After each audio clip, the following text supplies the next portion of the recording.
Marian ആധ്യാത്മികതയിൽ അടിസ്ഥാനപ്പെടുത്തിയ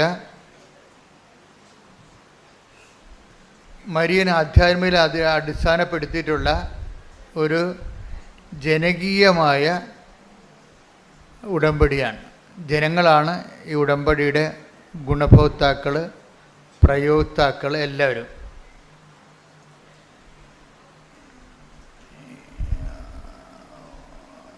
ഇതൊരു ഉടമ്പടി ഒരു താൽക്കാലികമായ ഒരു ചെറിയൊരു കാലഘട്ടം, 90 ദിവസം,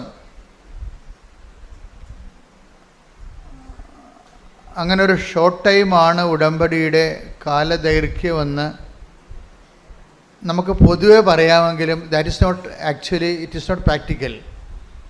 പൊതുവെ പറയാം ഇത് 90 ദിവസത്തെ വിഷയമാണെന്ന് പറയാമെങ്കിലും നമുക്കറിയാം ഇതിൻ്റെ എല്ലാ കവനൻറ്റുകളും, ഇപ്പം നിങ്ങളുടെ വിവാഹം, ക്രൈസ്തവ വിവാഹം ഒരു കവനൻ്റാണ്.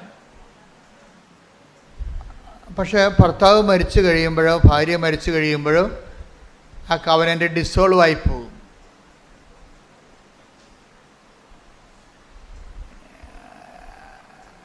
ആ കവനൻ്റ് നിലനിൽക്കത്തില്ല. ആരെങ്കിലും ജീവിത പങ്കാളി അവർ തമ്മിലല്ലേ കവനൻ്റ് ഉടമ്പടി.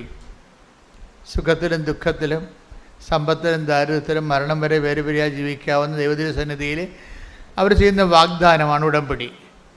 പക്ഷേ അതിൽ ഭർത്താവോ ഭാര്യയോ മരിച്ചു കഴിഞ്ഞാൽ ഉടമ്പടി ക്യാൻസൽഡാവും. നമ്മുടെ ഫിസിക്കൽ ക്യാൻസലേഷനാണ്. മനസ്സുകൊണ്ടൊരിക്കലും നമ്മൾക്ക് ജീവിത പങ്കാളി മരിച്ചു പോയാലൊന്നും ആൾക്കാർ അത് മരണം വരെ അംഗീകരിക്കത്തില്ല. അത് മനസ്സിൽ നമുക്കത് മാറുന്നില്ല. പക്ഷേ സ്ഥാപനിക ജംഗമ ഭൗതികമായ മേഖലകളിൽ അത് റദ്ദാവും. ഇപ്പം നമ്മൾ ഓപ്പറേഷൻ തിയേറ്ററിൽ കയറ്റുകയാണ്, ഭർത്താവ് മരിച്ചു പോയി, ഒപ്പിടുന്ന ആരാണ്? മകന്, അല്ലെങ്കിൽ ഒന്ന് ഒപ്പിടുക, അത്രയേ ഉള്ളൂ. അപ്പോൾ ഒപ്പിടാൻ ആരുമില്ലല്ലോ. അപ്പോൾ ഫിസിക്കൽ എൻറ്റിറ്റി യാഥാർത്ഥ്യം അവിടെ ഇല്ല. പക്ഷേ അതുകൊണ്ട് തന്നെ ഈ വിവാഹം എന്ന് പറയുന്നത് പോലും ഒരു ടെമ്പറൽ കമ്മിറ്റ്മെൻറ്റാണ്. തൻ്റെ ഒരാൾ ജീവിച്ചിരിക്കുന്നവരെ മാത്രമേ ആ ഉടമ്പടിക്ക് ആയുസ്സുള്ളൂ. പക്ഷേ മരിയൻ ഉടമ്പടി വരുമ്പോൾ കുറച്ച് പ്രോബ്ലംസ് ഉണ്ട്. അത് അറിഞ്ഞുകൊണ്ട് വേണം നിങ്ങളത് ചെയ്യാൻ. എന്താ പ്രോബ്ലം എന്ന് വെച്ച് കഴിഞ്ഞാൽ ഇതിൽ ഒരാളും മരിക്കണില്ല, അതാണ് കുഴപ്പം. ആരാ മരിക്കാത്തത്? നമ്മളാ? അത് ദൈവം മരിക്കണില്ല. അപ്പോൾ നിങ്ങൾ ചിലപ്പോൾ ഉടമ്പടി ഒരു കാലഘട്ടത്തേക്കാണ് എടുക്കണമെന്ന് നിങ്ങൾ ധരിക്കുമായിരിക്കും. പക്ഷേ നമ്മൾ എടുക്കണത് ആൾ ദൈവമായത് കൊണ്ട് തന്നെ ഞാൻ എന്താ ഇങ്ങനെ സംസാരിക്കണമെന്നറിയാമോ? ഈ ദിവസങ്ങൾ എൻ്റെ മനസ്സിൽ ഞാനൊരു സ്ഥലത്ത് പ്രാർത്ഥിക്കാൻ പോയി. ഞാൻ എപ്പോഴും പോകണ എവിടെയാണെന്നറിയാമല്ലോ? വേളാങ്കണ്ണിയിലേ പോകത്തുള്ളൂ. അങ്ങനെ എല്ലായിടത്തും പോകത്തില്ല. അമ്മയടുത്താണ് പോകണത് എല്ലായിടത്തും. അപ്പോൾ ഇന്ന് അതിനേക്കാൾ കൂടുതൽ ജനങ്ങൾ ആധ്യാത്മികമായി ഇവിടെ കൃപാസനത്തിൽ വരണത് ആൾക്കാർ ആധ്യാത്മികമായ ലക്ഷ്യത്തിലൂടെയാണ്. വേളാങ്കണ്ണിലൊക്കെ ചിലർ പോകുന്നത് ടൂറിസം ഉദ്ദേശത്തിലാണ്. അംഗവും കാണാൻ, താളിയും പറിക്കാം, പ്രാർത്ഥിക്കുകയും ചെയ്യാം, കറങ്ങി അടിക്കാമെന്ന്. അങ്ങനെയൊന്നും കൃപാസനത്തിൽ ആരും വരത്തില്ല. കർക്കവക്കാലം കുറക്കാനേ വരത്തുള്ള ആൾക്കാർ. കൃപാസനം അത്ര കണ്ട് ദൈവത്തിൻ്റെ തനത് കയ്യൊപ്പോടുകൂടി ജനങ്ങളെ വിശുദ്ധീകരിക്കുകയും ശക്തീകരിക്കുകയും നിലനിർത്തുകയും വളർത്തുകയും അതിജീവിക്കാൻ വേണ്ടി നിങ്ങളെ സഹായിക്കുകയും ചെയ്യുന്നുണ്ട്. എങ്കിലും ഈ തിരക്കിൽ നിന്ന് വിട്ടു നിൽക്കാൻ വേണ്ടി ഞാൻ ദിവസങ്ങളിൽ ഇങ്ങനെ ഒന്ന് പ്രാർത്ഥിക്കാൻ പോയ ദിവസങ്ങളിലൊക്കെ നിരന്തരമായിട്ട് എൻ്റെ മനസ്സിലും ട്രെയിനിലും വാഹനങ്ങളിലും എല്ലായിടത്തും എൻ്റെ മനസ്സെപ്പോഴും പ്രാർത്ഥനയിൽ തന്നെയായിരുന്നു. അപ്പോഴൊക്കെ അമ്മ പറഞ്ഞുകൊണ്ടിരുന്നത് ഈ ആൾക്കാരോട് നീ 90 ദിവസം എന്ന് പറയണത് 90 ദിവസത്തിൽ കൂടുതൽ എടുക്കാൻ കപ്പാസിറ്റി ഉള്ളവരുണ്ട്, അതാണ് പ്രശ്നം. അതെനിക്ക് ഭയങ്കര ഇഷ്ടപ്പെട്ടു. അമ്മ പറഞ്ഞത് ഈ ആൾക്കാരോട് നീ 90 ദിവസം എന്ന് പറയുന്നുണ്ട്, അതിൽ ഏറ്റവും ലീസ്റ്റായിട്ടുള്ള ആൾക്കാരുണ്ട്. ആദ്യകാലങ്ങളിലൊക്കെ ഇങ്ങനെ ആധ്യാത്മികതയിൽ നിലനിൽക്കാൻ കഴിവില്ലാത്ത ബലഹീനമായിട്ട് ആൾക്കാരുണ്ട്. ചില ആൾക്കാർ നല്ല ശക്തന്മാരാണ്. അവർക്ക് 90 അല്ല, ഒരു 90 ആണ്ട് പറഞ്ഞാലും അവരതിനകത്ത് നിലനിൽക്കും. അവരെ നീ ഷോർട്ട് ആൻഡ് ചെയ്യരുത്. അവർക്ക് നൽകിയിട്ടുള്ള ദൈവിക കൃപ 90 ദിവസത്തേക്ക് നീ നിലനിർത്തരുത്. അവർക്ക് ലെറ്റ് ദം ഡു ഇറ്റ്. അവരാ കൃപയിൽ നിലനിൽക്കട്ടെ. എന്നൊരു ആശയമാണ് അമ്മ പറയണത് പുതുതായിട്ട്. അതായത് നിങ്ങൾക്ക് ഇപ്പോൾ ചിലപ്പോൾ തിരിയുണ്ടാകത്തില്ല, കയ്യിൽ തിരിയുണ്ടാകത്തില്ല, ചില ഉപ്പുണ്ടാകത്തില്ല എന്ന് പറഞ്ഞാൽ ഉടമ്പടി എങ്ങനെയാണ് പോണത്? ഇല്ലേ? നിങ്ങളുടെ തിരി ചിലപ്പോൾ എരിഞ്ഞ് തീരും, നിങ്ങളുടെ വെഞ്ചരിച്ച ഉപ്പുകൾ ഉപയോഗിച്ച് തീരും, പക്ഷേ നിങ്ങൾ ചെയ്ത ആൾ ജീവിച്ചിരിക്കുന്നു അല്ലേ? അപ്പോഴേ ഉടമ്പടി നിലനിൽക്കുകയാണ് ചെയ്യണത്. അത് ഈ അരൂപിയിലാണ് നിലനിൽക്കുന്നത്, ഇൻ സ്പിരിറ്റാണ് നിലനിൽക്കുന്നത്. നമ്മൾക്ക് ആ ഒരു ഉടമ്പടി ബോധം, ഉടമ്പടി എന്ന് പറയുന്നത് ഒരു ലൈഫ് ആൻഡ് കോൺഷ്യസ് ആണ്. ഉടമ്പടി എന്ന് പറഞ്ഞ ഒരു ജീവിതമാണ്, ജീവിത രീതിയുമാണ്, അതേസമയം തന്നെ ഒരു ബോധം കൂടിയാണ്. ഞാൻ എന്താണ്, എല്ലാവരും പറയത്തില്ല ഞാൻ ഉടമ്പടിയിലാണ് എന്നാണ് ആൾക്കാർ പറയണത്. സാക്ഷ്യം പറയുമ്പോൾ നമ്മൾ ശ്രദ്ധിക്കാം, ആൾക്കാർ എന്ത് മുമ്പത്തെപ്പോലൊന്നുമല്ല. അതായത് ആൾക്കാർ വളരെ അളന്നും തൂക്കിയുമാണ് ഇപ്പോൾ സാക്ഷിയൊക്കെ പറയണത്. വെച്ച് കഴിഞ്ഞാൽ എന്താ പറയണതെന്ന് വെച്ച് കഴിഞ്ഞാൽ അവർ പറയും ഞാൻ ഉടമ്പടിയിലാണെന്നാണ് പറയണത്. ഞാൻ ഉടമ്പടിയിലാണ്. ആരുമായിട്ട്? ദൈവമായിട്ട് ഉടമ്പടിയിലാണെന്ന് പറയുമ്പോൾ അതായത് നമ്മുടെ ജീവിതത്തിൽ ഇനി ഇതിനേക്കാൾ വലിയൊരു ആളുമായിട്ട് നമുക്ക് ഉടമ്പടി ചെയ്യാനില്ല. അതാണ് എൻ്റെ വിഷയം. ദൈവമായിട്ട് അപ്പോൾ നമ്മളതിൽ ഭയങ്കര ഹാപ്പി ആകണം. നമുക്ക് വലിയ മുതൽ മുടക്ക് ഒന്നും ഇല്ല ഇതിൻ്റെ അകത്ത്. എന്താണ്? ബുധനാഴ്ച ഒന്ന് ഉപവസിക്കണം, ആൾക്കാരോടൊക്കെ ഒന്ന് മര്യാദയ്ക്ക് സ്നേഹത്തോടെ സൗമ്യമായിട്ടൊക്കെ ഒന്ന് പെരുമാറണം, മറ്റുള്ളവർക്കൊക്കെ പറ്റുന്ന സഹായമൊക്കെ ചെയ്യണം, സുവിശേഷം എത്തിക്കാൻ പറ്റുന്ന സ്ഥലത്തെല്ലാം എത്തിക്കണം. അപ്പം അങ്ങനെയുള്ള വളരെ മിനിമം പരിപാടിയേ ഉള്ളൂ. പക്ഷേ സുവിശേഷം എത്തിക്കുക എന്ന് വെച്ച് കഴിഞ്ഞാൽ ഇതിലിത്തിരി പാടുള്ള കാര്യമാണ്. ഞാൻ നോക്കിയിട്ട് ഇതിനകത്ത് ആകെപ്പാടെ പാടുള്ള കാര്യം സുവിശേഷം എത്തിക്കുന്നതാണ്, ഏറ്റവും പാടുള്ള കാര്യം.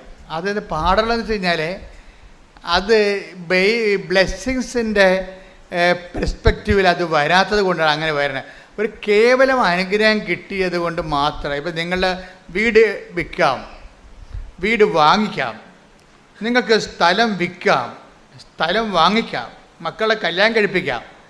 25 കൊല്ലമായ മക്കൾക്ക് വരെ ദമ്പതികൾക്ക് വരെ മക്കളില്ലാത്തവരെ ഉടമ്പടിയിലൂടെ ഒരു സുപ്രഭാതത്തിൽ പെട്ടെന്ന് അവർക്ക് മക്കളെ കിട്ടിയിട്ടുണ്ട്. അങ്ങനെയും കിട്ടാം.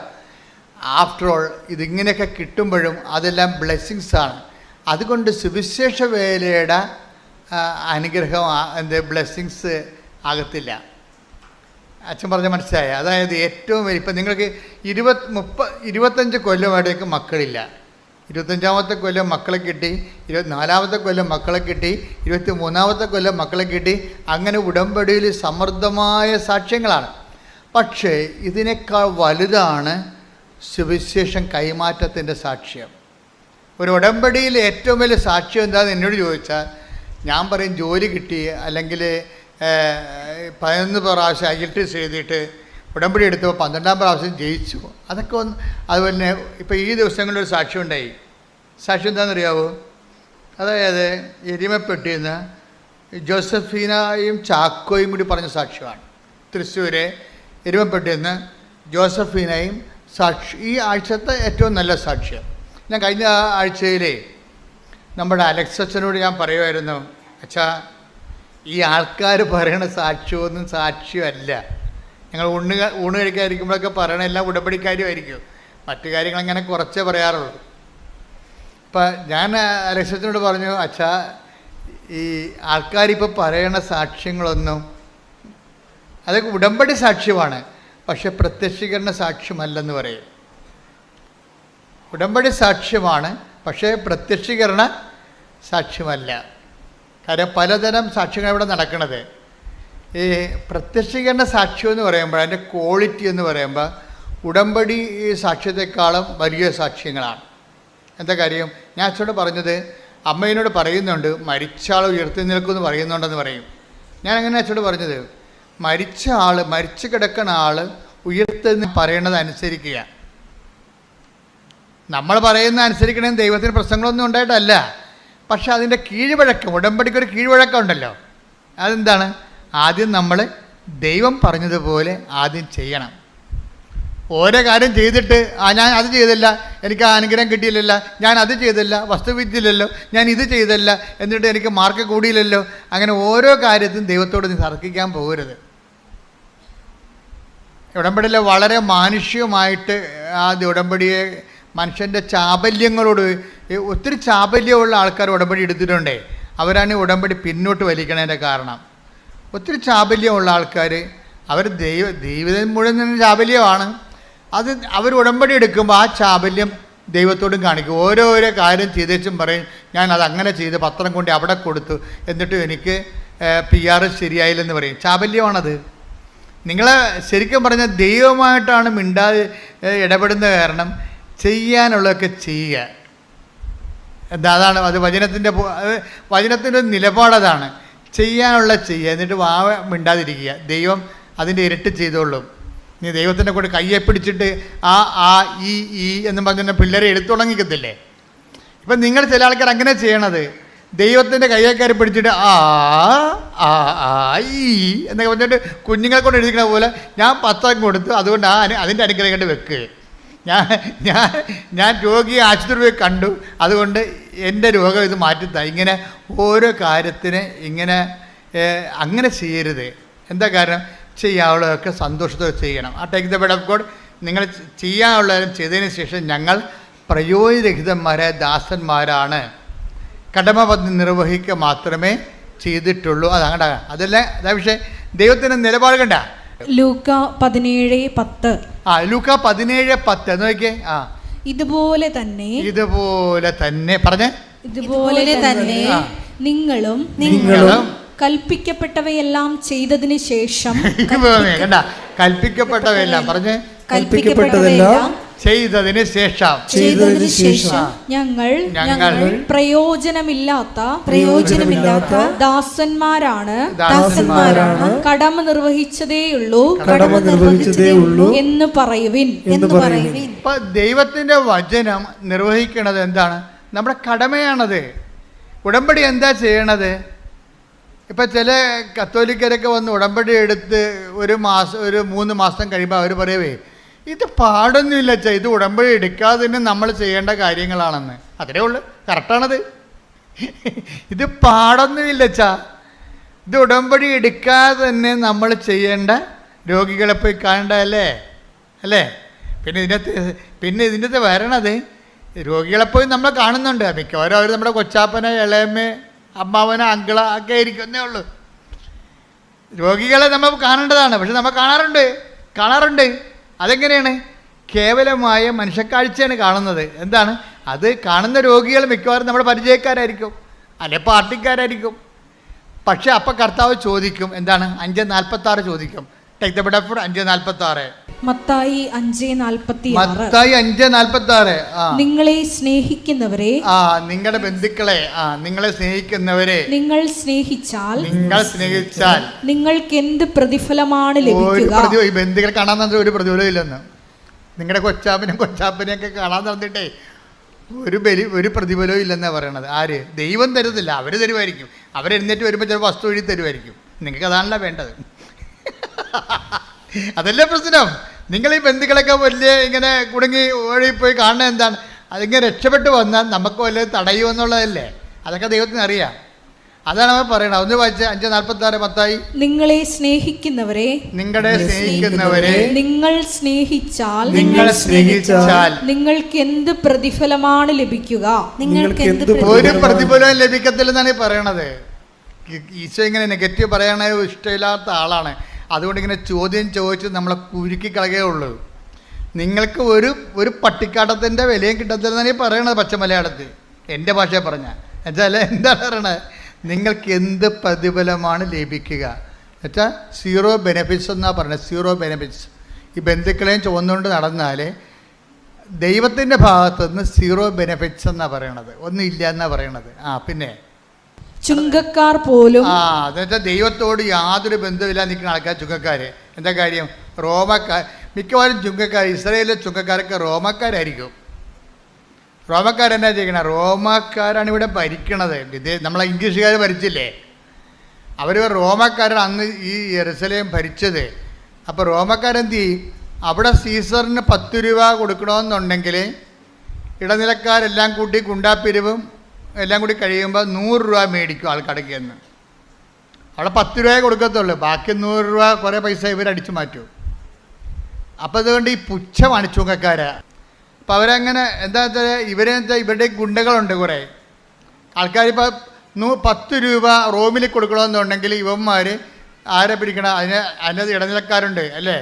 അതായത് അവിടെ ജില്ലാ പഞ്ചായത്തിൽ ആളുണ്ട്, ഡിസ്ട്രിക്റ്റിൽ ആളുണ്ട്, ഇതെല്ലാം കഴിഞ്ഞിട്ട് ഗവർണറുണ്ട്.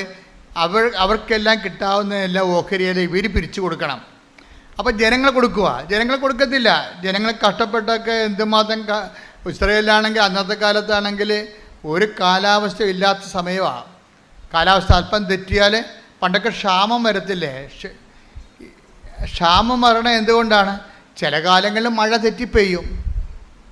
ഇപ്പോൾ ചിലർ പറയണം മാവ് പൂത്തില്ലെന്ന് പറയണം, ചിലർ പറയണം പൂത്തെന്ന് പറയണം.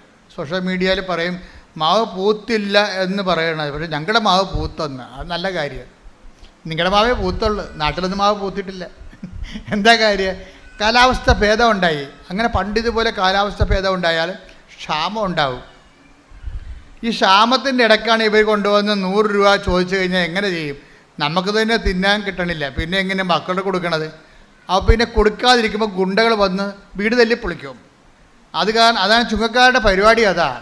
ഇപ്പം ചുങ്കക്കാരെ കാണുമ്പോൾ തന്നെ ഇവന്മാർ ഭയങ്കര ഗുണ്ടകളും ചൂഷകരുമായ ഇവരെ ജനത്തിന് വെറുപ്പാണ്. ജനത്തിന് വെറുപ്പാണ്. അതുകൊണ്ട് ജനത്തിൻ്റെ വെറുപ്പ് മാറ്റാനാണ് മത്തായി എന്ന ചുങ്കക്കാരനെ കർത്താവ് എടുത്തത്. ദൈവം ആരും വെറുക്കണില്ലെന്നുള്ളതിന് ഏറ്റവും വലിയ സൂചനയാണ്. നമ്മുടെ കയ്യിരിപ്പോൾ എന്ത് മോശമായാലും ദൈവത്തിന് നമ്മളെ വെറുക്കാൻ കഴിയത്തില്ല. അതാണ് ദൈവം ഒരു അമ്മയെക്കാൾ ഇത്തിരി കൂടുതലാണ് ശരിക്കും.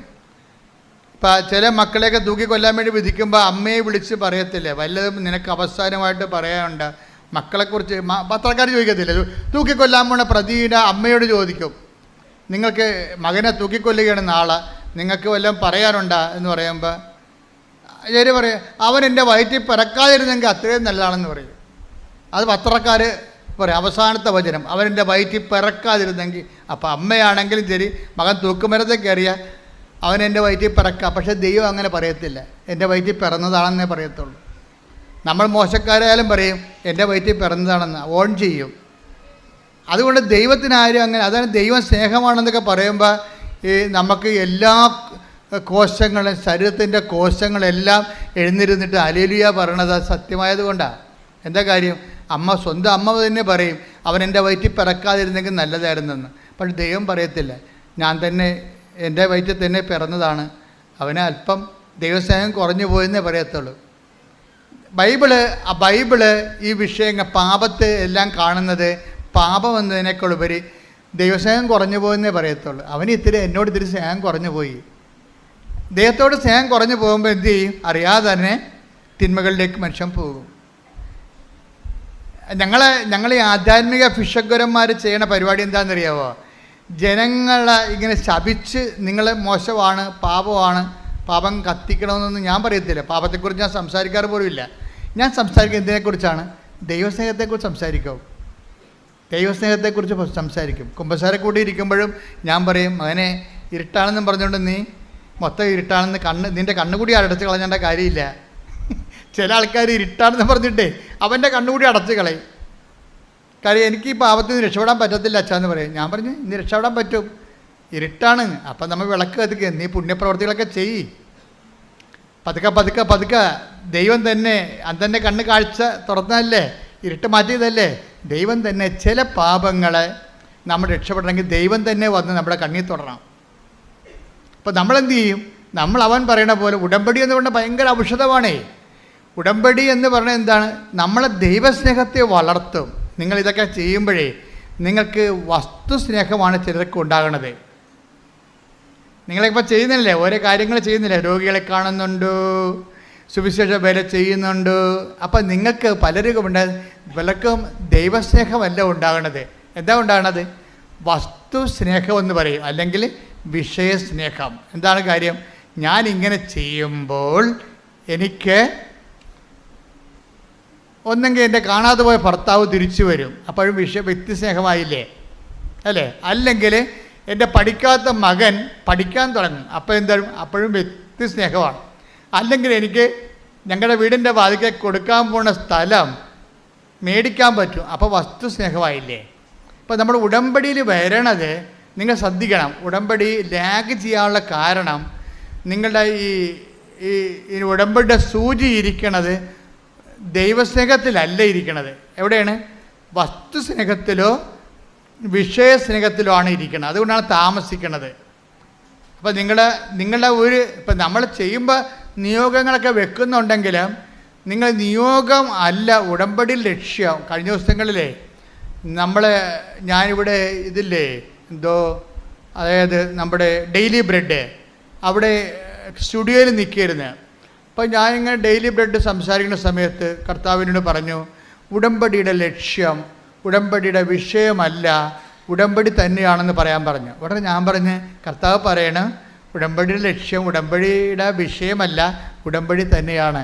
അത് എനിക്കൊരു ബോധമുണ്ടായി. അപ്പോഴും ഉടമ്പടി ലക്ഷ്യം നമുക്ക് നിയോഗമല്ലേ? രോഗം മാറുക, വീട് വിൽക്കുക, വീട് വാങ്ങിക്കുക, വസ്തു വാങ്ങിക്കുക, മകളെ കെട്ടിച്ച മകൾക്ക് കുഞ്ഞുങ്ങളുണ്ടാകുക, ഇപ്പോൾ വിഷയമല്ലേ നമുക്ക് ഉടമ്പടി ലക്ഷ്യം. പക്ഷേ ദൈവം എന്താ പറഞ്ഞതെന്നറിയാമോ? ഉടമ്പടിയുടെ ലക്ഷ്യം വിഷയമല്ല, വ്യക്തികളുമല്ല, പിന്നെ എന്താണ്? ഉടമ്പടി തന്നെയാണ്. ഒന്ന് പറഞ്ഞ്, ഉടമ്പടിയുടെ ലക്ഷ്യം ഉടമ്പടി തന്നെയാണ്. എന്ന് വെച്ചാൽ എന്താണ് ഉടമ്പടി? ദൈവവും ഞാനും തമ്മിലുള്ള ഉടമ്പടി ബന്ധമാണ് ഉടമ്പടി. ദൈവവും ഞാനും തമ്മിലുള്ള ബന്ധമാണ്. അത് ദൈവവും ഞാനും തമ്മിലുള്ള ബന്ധമാണോ ഉടമ്പടിയാണോ നിനക്ക് പ്രധാനം, ഉടമ്പടിയുടെ വിഷയമാണോ എന്നറിയാൻ വേണ്ടി ചില കാര്യങ്ങൾ ദൈവം ചെയ്യാതെ പോകും. അപ്പോൾ നമ്മളെ സഹായിക്കാൻ ആരെങ്കിലും ഉണ്ടാകണം. അതുകൊണ്ടാണ് ഞാൻ ഇടയ്ക്ക് പരിശുദ്ധാത്മാവിനെക്കുറിച്ച് പറയണത്. ഇപ്പോൾ ഉടമ്പടി ലക്ഷ്യം വിഷയമാണോ വ്യക്തിയാണോ, അല്ല ഉടമ്പടി ലക്ഷ്യം ഉടമ്പടി തന്നെയാണോ, ഉടമ്പടിയുമായിട്ടുള്ള ദൈവത്തോടുള്ള ബന്ധമാണോ എന്ന് നമ്മൾ അറിയാൻ വേണ്ടി ചില കാര്യങ്ങൾ നടക്കാതെ പോകും. അപ്പോൾ നടക്കാതെ പോകുമ്പോൾ നിങ്ങൾ എന്ത് ചെയ്യണം? കർത്താവേ, നടന്നാലും നടന്നില്ലെങ്കിലും ഉടമ്പടിക്ക് മാറ്റമില്ല. കാര്യം എൻ്റെ ബന്ധം നീയുമായിട്ടാണ്. മനസ്സിലായില്ലേ? ഒന്ന് പറഞ്ഞ്, കർത്താവേ ഉടമ്പടി നടന്നാലും നടന്നില്ലെങ്കിലും ഉടമ്പടിയുടെ ലക്ഷ്യം ഉടമ്പടി തന്നെയാണ്. അത് നീയുമായിട്ടുള്ള സ്നേഹവും ബന്ധവുമാണ്. ഉടമ്പടി നടക്കാതിരിക്കുമ്പോഴും അങ്ങ് പറഞ്ഞതുപോലെ ചെയ്തുകൊണ്ട് ഞാൻ എൻ്റെ ജീവിതം ഉടമ്പടിയോടെ മുന്നോട്ട് പോകാൻ എന്നെ അനുഗ്രഹിക്കണമേ. ശ്രുതിക്കട്ടെ.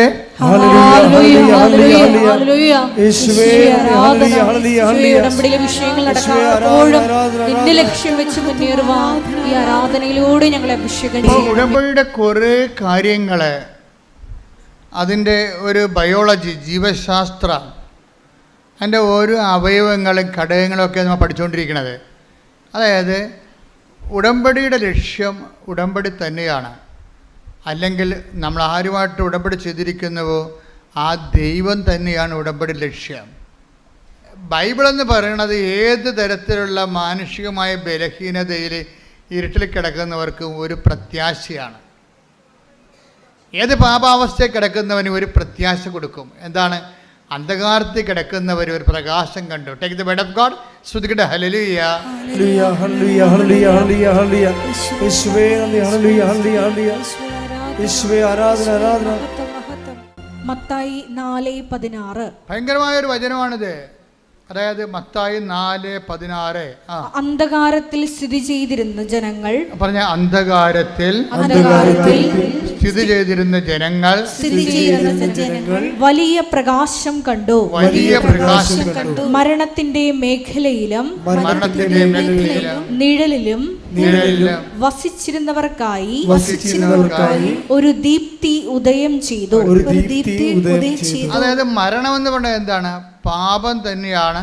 പാപത്തിന്റെ ശമ്പളം മരണം. അതാണ് take the word of God. പാപത്തിന്റെ ശമ്പളം മരണം.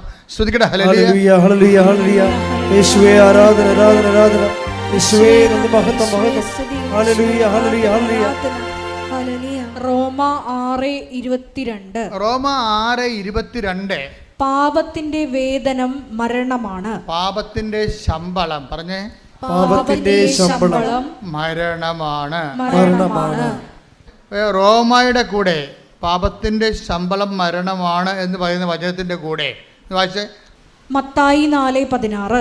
മത്തായി 4:16. അന്ധകാരത്തിൽ സ്ഥിതി ചെയ്തിരുന്ന ജനങ്ങൾ വലിയ പ്രകാശം കണ്ടു. അന്ധകാരത്തിൽ സ്ഥിതി ചെയ്യുന്ന ജനങ്ങൾ വലിയ പ്രകാശം കണ്ടു. മരണത്തിന്റെ മേഖലയിലും. മരണത്തിന്റെ മേഖല എന്ന് പറഞ്ഞാൽ എന്താണ്? അഗ്നിപർവ്വതത്തിന് താഴ്വര എന്നല്ല എൻ്റെ അർത്ഥം. പാപത്തിന്റെ മേഖലയിലെ കാര്യം എന്താണ്? പാപത്തിന്റെ ശമ്പളം മരണമാണ്. അപ്പം മരണത്തിന്റെ മേഖല എന്ന് പറഞ്ഞാൽ എന്താണ്? പാപത്തിന് ഒരു മേഖല തന്നെയുണ്ട്. പാപത്തിന് വലിയൊരു മേഖലയുണ്ട്.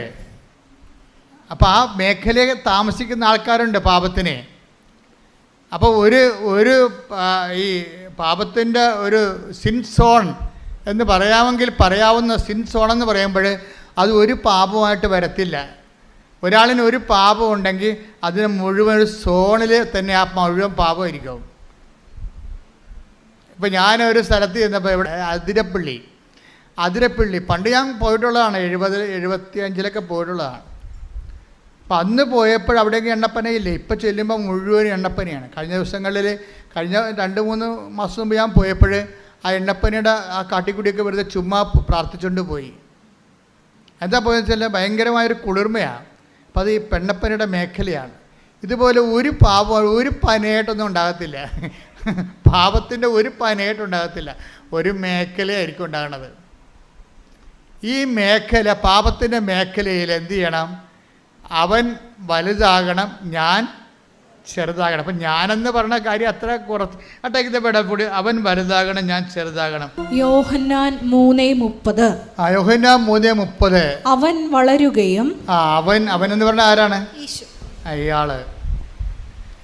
ഉടമ്പടിയിൽ എന്താ സംഭവിക്കേണ്ടത്? യോഹന്നാൻ 3:30 സംഭവിക്കണം. എന്താണ്? അവൻ വലുതാകുകയും ഞാൻ കുറയുകയും വേണം. അവിടെയാണ് ഒരു പ്രശ്നം. അപ്പോൾ 2 പ്രോസസ്സാണ് നടക്കുന്നത് ഒരേ സമയത്ത്. എന്താ കാര്യം? അവൻ വലുതാകുകയും ചെയ്യണം, പിന്നെ എന്താണ്? ഞാൻ കുറയുകയും ചെയ്യണം. യോഹന്നാൻ കുറയുന്ന കാര്യമല്ല. ഞാൻ എന്ന് പറയുന്ന ഒരു സംഭവമില്ലേ, എന്താണ് ഞാനെന്ന് പറയുന്നത്? എന്താണ്? അഹം. ക്രിസ്ത്യാനിറ്റി ഒരിക്കലും അഹം ബ്രഹ്മാസ്മി എന്ന് പറയത്തില്ല. എന്താ കാര്യം? അഹത്തിന് ബ്രഹ്മാസ്മി ആകാനൊന്നും പറ്റത്തില്ല. അവിടെ ഞാനെന്ന് പറയുന്ന സംഭവമുണ്ട്.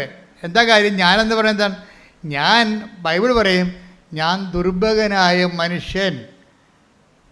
ആരെങ്കിലും എന്നെ രക്ഷിച്ചാൽ മാത്രമേ ഞാൻ രക്ഷപ്പെടത്തുള്ളൂ. എന്താ കാര്യം? എന്നെക്കൊണ്ട് തന്നെ എന്നെ രക്ഷിക്കാൻ പറ്റത്തില്ല. പിന്നെ അതാണ് അത്. Take the word of 7:24. റോമ 7:24. റോമ 7:24. ഞാൻ ദുർഭകനായ മനുഷ്യൻ. ഇതാണ് ഞാൻ എന്ന് പറയണത്. എന്താണ് ഞാൻ? എന്താണ്? ഒരു ഗതികെട്ട മനുഷ്യനാണ്. എന്താണ്? ഞാൻ ഇച്ഛിക്കുന്ന നന്മയല്ല. Take the word of God. വായിച്ചോളൂ. ഞാൻ ദുർഭകനായ മനുഷ്യൻ, മരണത്തിന് അധീനമായ ഈ ശരീരത്തിൽ നിന്ന്. അവിടെ മരണമെന്ന് പറഞ്ഞാൽ പാപമാണ്. ഒന്ന് പറഞ്ഞാൽ ഞാൻ ദുർഭകനായ മനുഷ്യൻ. പാപത്തിന്. അപ്പം മരണത്തിന് എന്നാണ് എഴുതിയിരിക്കണമെങ്കിൽ നമുക്ക് ബൈബിളിൻ്റെ സ്പിരിറ്റ് എന്ന് പറയുന്നത് മരണമെന്ന് പറഞ്ഞ ഉടനെ പാപമെന്ന് നമ്മൾ വായിക്കേണ്ടി വരും. തർജ്ജമ ചെയ്ത് വായിക്കേണ്ടി വരും. എന്താ? ഞാൻ ദുർഭകനായ മനുഷ്യൻ. പറഞ്ഞേ, ദുർഭകനായ മനുഷ്യൻ. പാപത്തിന് അധീനമായ ഈ ശരീരത്തിൽ നിന്ന്. അപ്പൊ ശരീരമാണ് പ്രശ്നം.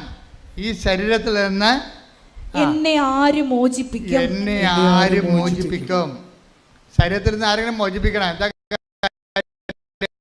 കുഴപ്പം? എന്താണ്? എത്ര കിട്ടിയാലും പോരാ. അതാണ് പ്രശ്നം. എത്ര കിട്ടിയാലും പോരാ.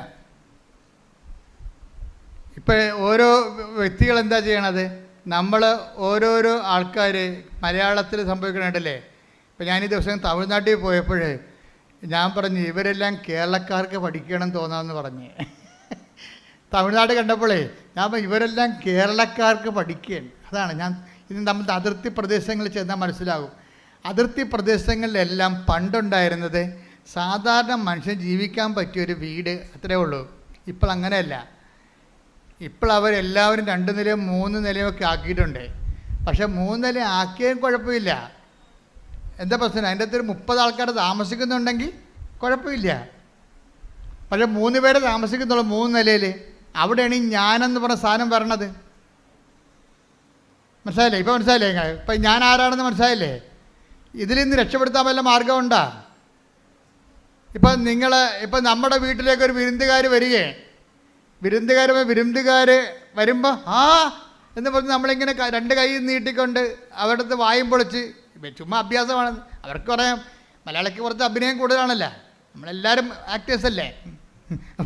അപ്പം ഇവർ വായും പൊളിച്ചുകൊണ്ട് ഇങ്ങനെ ഇത്ര നാളെ കണ്ടിട്ട് ഈ വഴിയൊക്കെ മറന്നാ ആര് വെറുതെ പറഞ്ഞ അതൊക്കെ ചുമ്മാ അടിച്ചു വിടണമെന്ന് അവർക്കും അറിയാം, നമുക്കും അറിയാം. ഈ വഴിയൊക്കെ മറന്നാന്ന് ചോദിക്കുമ്പോൾ നമ്മളിങ്ങനെ ചിരിച്ചിങ്ങനെ 70mm പല്ലും കാണിച്ച് നിൽക്കുകയല്ലേ. അപ്പോഴുണ്ട് അവർ പറയണ, എൻ്റെ കൊച്ച്, എൻ്റെ ഇളയമ, എൻ്റെ കൊച്ച് മറന്നു. ഞാനോർത്ത് അതാണ് നമ്മുടെ വീടെന്നും പറഞ്ഞു. ഞാൻ കുറേ നാളായല്ലേ ഇവിടെ വന്നിട്ട്, 10-12 കൊല്ലം. ഞാനോർത്ത് അതാണെന്നും പറഞ്ഞ് ആ വീട്ടിൽ കയറി, കാറുള്ള വീട്ടിൽ കയറി ചെന്നു. ഇവിടെ വീട്ടിൽ കാറില്ല. അപ്പോൾ അവിടെ ഇവരുടെ വീടാണെന്നും പറഞ്ഞ് അവിടെ കയറി ചെന്ന് പറയുമ്പോൾ തന്നെ ഇവിടെ ഈ 70mm അങ്ങനെ അതിനെ കൊട്ടി അടച്ച് തീർന്ന പരിപാടി. ഇതാണ് ഞാനെന്ന് പറയുന്ന സാധനം. മനസ്സിലായില്ലേ? എന്ന് വെച്ചാൽ അവരെ എന്നെയും തമ്മിൽ നിന്ന് തുലനം ചെയ്തിട്ടില്ലേ. അപ്പം ഞാൻ അവരല്ലെന്ന് പറയുമ്പോൾ എനിക്കെന്താ കുറവുണ്ടെന്നല്ലേ ഭർത്താവ്. വീട് മാറി കയറിയെന്നാ പറയണവേ. വീട് മാറി കയറിയപ്പോൾ തന്നെ നെഞ്ചുവേദനയായി. വേറെ പറഞ്ഞതേ ഉള്ളേ. നമ്മളാരും കയറിയില്ല, അവരാണ് കയറിയത്. അവർ നമ്മുടെ വീട് മാറി വേറെ വീട്ടിൽ കയറിയെന്ന് പറഞ്ഞുകൊണ്ടാണ് നമുക്ക് നെഞ്ചുവേദന. ഇതാണ് ഈ നെഞ്ചുവേദന പറയണത്. ബ്രഹ്മാസ്മി അല്ല ശരിക്കും. നെഞ്ചുവേദന കണ്ടവൻ്റെ വീട് നമ്മളെക്കാൾ ഇത്തിരി വലുതാണെന്ന് പറയുമ്പോൾ ഉണ്ടാകുന്ന ഞാനില്ലേ, അതാണ് നെഞ്ചുവേദന അവിടെ എടുക്കണം. ഈ ഞാനുണ്ട്. ഈ ഞാൻ ആര്? അത് ബൈബിൾ ചോദിക്കണത് എന്താണെന്ന് ചോദിച്ചു കഴിഞ്ഞാൽ, ഈ ഞാൻ ആര് രക്ഷിക്കും ഈ അഹംഭാവത്തിൽ നിന്ന്? അത് തന്നെ ജീസസിനെ ഇൻട്രൊഡ്യൂസ് ചെയ്യുമ്പോൾ തന്നെ യോഹന്നാൻ പറയും, ഇവനെ ഇൻട്രൊഡ്യൂസ് ചെയ്യാനൊക്കെ എനിക്ക് ഇഷ്ടമാണ്. ഇവൻ ഭയങ്കര പുള്ളിയാണ്. ഇവൻ ലോകത്തിൻ്റെ പാപങ്ങൾ നീക്കാൻ വന്നിരിക്കുന്ന ആളാണ്. എന്നോട് അപ്പ ഇതൊക്കെ പറഞ്ഞിട്ടുണ്ട്, പക്ഷെ നിങ്ങളോട് പറഞ്ഞിട്ട് കാര്യമില്ലെന്ന്. എന്ത് വല്ലാത്ത പറച്ചിലാണ് യോഹന്നാൻ പറയണത്. അതായത് ഇന്ന് യേശുവിൻ്റെ ജ്ഞാനസ്നാനത്തിൽ തിരുനാളല്ലേ. ഇപ്പം എന്താ യോഹന്നാൻ പറയണത്? ഇവൻ ഭയങ്കര പുള്ളിയാണ്. ഇവൻ ആരാണ്? യോഹന്നാൻ 1:29 പറയും, ഇവൻ ലോകത്തിൻ്റെ പാപങ്ങൾ നീക്കാൻ വേണ്ടി അപ്പ പറഞ്ഞു വിട്ടിരിക്കുന്ന ആളാണ് ഇവൻ. പക്ഷെ നിങ്ങളോട് പറഞ്ഞിട്ട് കാര്യമില്ല. എന്താ കാര്യം? ഇവനും വളരണമെങ്കിലേ ഞാൻ ചെറുതാകണമെന്ന്. അതാണ് വിഷയം. കൈയടിക്കട്ടെ, ശ്രദ്ധിക്കട്ടെ. Hallelujah, hallelujah, hallelujah, hallelujah, hallelujah, hallelujah. നിൽക്കത്തില്ല. ഞാൻ എന്നുള്ള സംഭവം നിലക്കുള്ള കാലം ആ ഞാൻ ഉണ്ടാക്കുന്ന റിസൾട്ടിൽ പാപത്തിൻ്റെ ഒരു മേഖല ഉണ്ടാകും. അതാണ് അന്ധകാരത്തിൽ സ്ഥിതി ചെയ്തിരുന്ന ജനം ഒരു പ്രകാശം കണ്ടു എന്ന് 4:16 പറയുമ്പോൾ മരണത്തിൻ്റെ നിഴൽ വീണ മേഖലയിൽ താമസിക്കുന്നവരെ, മരണത്തിൻ്റെ നിഴൽ വീണ മേഖലയാണ്. ഇപ്പോൾ ഒരു പാപമായിട്ട് ഒരാൾക്കുണ്ടാകത്തില്ല. അതിലേറ്റവും വലിയ പാപം നിങ്ങൾ ഓർക്കും സെക്സാണെന്ന് വിചാരിക്കും. ബൈബിൾ സെക്സിനല്ല പ്രാധാന്യം കൊടുക്കുന്നത്. 6ാമത്തെ സ്ഥാനമേ സെക്സിനുള്ളത്. നമ്മൾ പറഞ്ഞ് സെക്സ് ഒന്നാക്കിയതാണ്. മനസ്സിലായില്ലേ? കാര്യം ബൈബിളിൽ സെക്സ് എന്ന് പറഞ്ഞ സംഭവത്തിന് 6ാമത്തെ സ്ഥാനമേ ഉള്ളൂ. കാരണം 6ാമത്തെ കൽപ്പനയാണ് വ്യഭിചാരം ചെയ്തതെന്നുള്ളത്. വ്യഭിചാരം ചെയ്തെന്നുള്ള 6ാമത്തെ കൽപ്പനയാണ്. 1ാമത്തെ കൽപ്പന അല്ല. 1ാമത്തെ കൽപ്പന ആരാണ്? വേറെ ഒരു ഞാനുണ്ടെന്നാണ് പറയണത്. എന്താണ്? നിന്റെ കർത്താവ് ദൈവം ഞാനാകുന്നു. കൈയടിക്കട്ടെ, ശ്രദ്ധിക്കട്ടെ. ഹല്ലേലൂയ. പുറപ്പാട് 20:3. പുറപ്പാട് 20:3. ഞാനല്ലാതെ വേറെ ദേവന്മാർ മറ്റൊരു ദേവന്മാർ നിനക്കുണ്ടാകരുത്. അതാണ് ഞാൻ. എന്താ ഇപ്പം പറയണത്? ഈ ഞാൻ എന്ന് പറയുന്ന ദൈവം നമ്മൾ വളരുകയും ഈ ജഡത്തിലുള്ള ഞാൻ ചെറുതാകുകയും ചെയ്യണം. ബൈബിളിൻ്റെ ഒരു ഇക്വേഷൻ അതാണ്. അതായത് ദൈവമാകുന്ന ഞാൻ എന്നിൽ വളരണം. ക്രിസ്തുവിന് അങ്ങനെ ഒരു ടെൻഡൻസി ഉണ്ട്. ക്രിസ്തു എല്ലാ കാലത്തും ഒരുപോലെ ഇരിക്കത്തില്ല. എന്താണ്? ക്രിസ്തുവിനെ നമുക്ക് ലഭിച്ചാൽ അതിൻ്റെ ടെൻഡൻസി എന്താണ്? വളർന്നുകൊണ്ടേയിരിക്കും നമ്മളിൽ. അപ്പോൾ എന്ത് ചെയ്യും? നമ്മൾ ഞാനെന്ന് പറയുന്ന ജഡിക ഞാൻ, എൻ്റെ ഇച്ഛാശക്തി, ഇപ്പം നമുക്കുണ്ടാകുന്ന വൈരാഗ്യങ്ങളില്ലേ, ബൈബിളിൽ ക്ഷമിക്കാനൊക്കെ പറയത്തില്ലേ? പിന്നെ എൻ്റെ പട്ടി ക്ഷമിക്കും. ഏത് പട്ടിക്കൊരു കാലം ഉണ്ടാവും, ഏത് പുളിച്ചും പൂക്കും, എൻ്റെ പുളിച്ചും പൂക്കും. അപ്പോൾ ഞാൻ അവിടെ ആരെങ്കിലും എന്തെങ്കിലും നമ്മൾ അവോയ്ഡ് ചെയ്ത് കഴിഞ്ഞാൽ ഉടനെ ഹർട്ടാകും നമ്മൾ. ഇതാണ് ഞാൻ, ജഡിക ഞാനെന്ന് പറയുന്നത്. ഈ ദൈവം നമ്മൾ വളർന്നു കഴിയുമ്പോൾ അതൊക്കെ നമ്മൾ കണ്ടില്ല കേട്ടില്ല എന്ന് വെക്കും. പോകാൻ പറ, പോയിക്കട്ടെ, കളയട്ടെ. ദൈവനാമത്തിൽ നമ്മളത് കണ്ടില്ലെന്ന് വെക്കും. ഈ ക്ഷമ വളരുമ്പോൾ അതിൻ്റെ കൂടെ ക്ഷമ എന്ന് പറയുന്നത് എന്താണ്? സഹിക്കുന്ന സ്നേഹമാണ്. അതാരാണ്? ക്രിസ്തു തന്നെയാണ്. ക്രിസ്തുവിൻ്റെ അനുഭവ തലങ്ങളാണ് സഹിക്കുന്ന സ്നേഹം. ഇപ്പം സഹിക്കുന്ന സ്നേഹമാണ് നിന്നിൽ വളർന്നു വരണമെന്നുണ്ടെങ്കിൽ, ഇപ്പം നിൻ്റെ അയൽവാസി പല പരിപാടിയും കാണിച്ചിട്ടുണ്ട്. ഏറ്റവും വലിയ അയൽവാസി കാണിക്കുന്ന പരിപാടി എന്താണ്? വേസ്റ്റ് കൊണ്ടുപോകാൻ നമ്മുടെ മുറ്റത്തിടും, അല്ലെങ്കിൽ നമ്മുടെ വെയിലിപ്പുറത്തിടും. നമ്മളില്ലാത്ത സമയത്ത് നോക്കി നമ്മുടെ സാധനം എടുത്തുകൊണ്ട് പോകും. എൻ്റെ അച്ഛൻ എങ്ങനെ പ്രാർത്ഥനയ്ക്ക് വരാണ്? മനുഷ്യൻ്റെ കണ്ണ് വെട്ടി അപ്പം അടിച്ചുകൊണ്ട് പോകുമെന്ന് പറയും. അതുകൊണ്ട് പ്രാർത്ഥനയ്ക്ക് വരാതെ നീ ഉരലെ കെട്ടിപ്പിടിച്ച് വീട്ടിലിരിക്കണവരുണ്ട് പാവത്തങ്ങൾ. കൊണ്ടേ തിന്നെ, നീ കൊണ്ടുപോയ കർത്താവ് എനിക്ക് തരുമെന്ന് പറഞ്ഞ് പോരണ്ടേ? അപ്പോൾ എന്താണ്? കർത്താവ് നിന്നെ വളരുന്നു. കൈയടിക്കട്ടെ. Hallelujah, hallelujah, hallelujah, hallelujah.